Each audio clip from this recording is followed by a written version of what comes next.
Want the tape also? Oh, no. Okay. Because I brought it just in case. Okay, no worries. What a wonderful thing.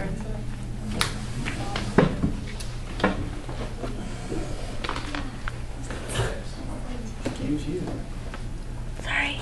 You guys see me standing up here with this slide that says same-sex marriage should be legal. And you guys are probably already judging me. Most of you are probably assuming that I'm gay, and some of you are already tuning me out because of that. But the thing is, that's got absolutely nothing to do with it, whether or not I am. Just like religion and love, which I'm sure you all think I'm going to discuss now, have nothing to do with it either. Look at it from a legal standpoint, or as close to one as we can get, and love and religion don't fit into the equation at all. Now, I know as college students, most of us really don't care about very many political issues. If you're not gay yourself, this doesn't relate to you. You don't really care. But it's that thinking that keeps this issue from being resolved. By the end of the speech, you will know that this has absolutely nothing to do with where life originated from or what somebody's heart is telling them, but it has to do with doing the right thing.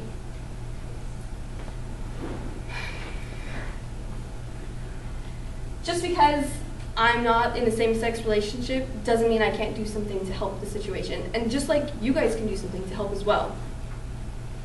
So, I will talk about discrimination, the redefining of the institution of marriage, and the children that are involved with the issue. By the end of the presentation, you will understand how you too can help solve this problem. So to start with discrimination, Timothy J. Daly, who's a senior fellow for policy at the Family Research Council, says that discrimination doesn't apply to this issue because they're not denied any rights, because they're not justly entitled to anything. His example was the FAA and airline regulations rightly discriminate regarding who is allowed in the cockpit of an airplane. Those who are not trained pilots have no rightful claim to discrimination because they are denied the opportunity to fly an airplane. I'm sure everybody here can agree that's right. If you don't know how to fly a plane, you don't belong in the cockpit flying the plane. However, he continues to say,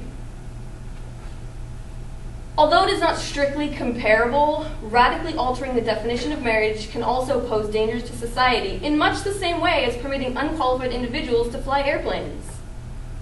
Personally, I fail to see the logic in that because there is as of 2004, there was 1,138 benefits denied to same-sex couples, as stated by an article found at the hrc.org website, which stands for the Human Rights Campaign.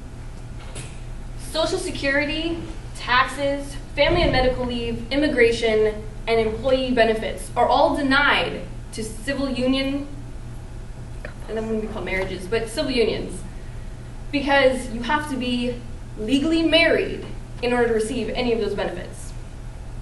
Now moving on to the redefinition of the Institute of Marriage. They say that if same-sex couples were to be allowed to marry, then that could introduce other sexual behaviors such as polygamy. He says that we need to consider this scenario to understand why that would degrade the Institute of Marriage. He says, imagine a young man and woman are engaged to be married.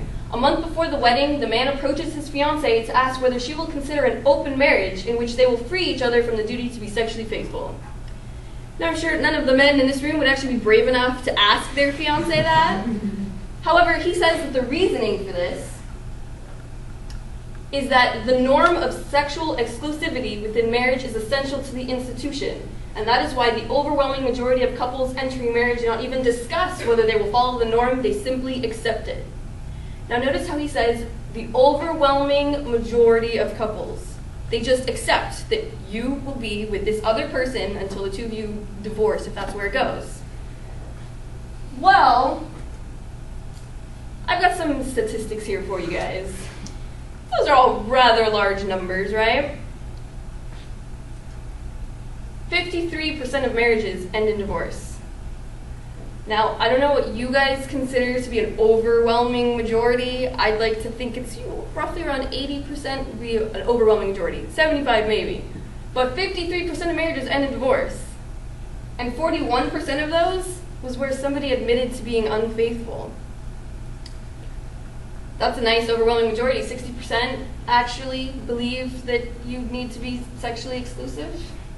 And the average affair lasts 2 years.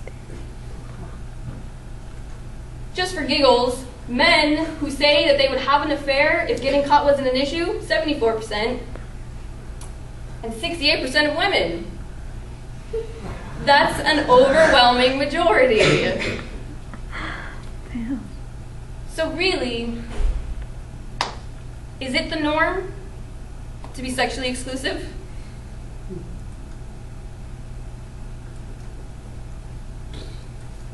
Or not? You may have to run the risk, guys.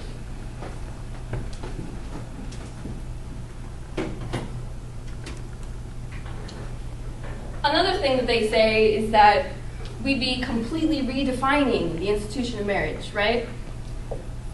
Well, let's take into consideration that up until probably the mid-1800s, marriage was a contract between two men, since women were considered property.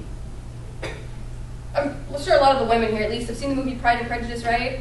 She wasn't supposed to marry the guy that she loved because he didn't have enough money. Well, actually, no. He wasn't supposed to marry her because she didn't have money, but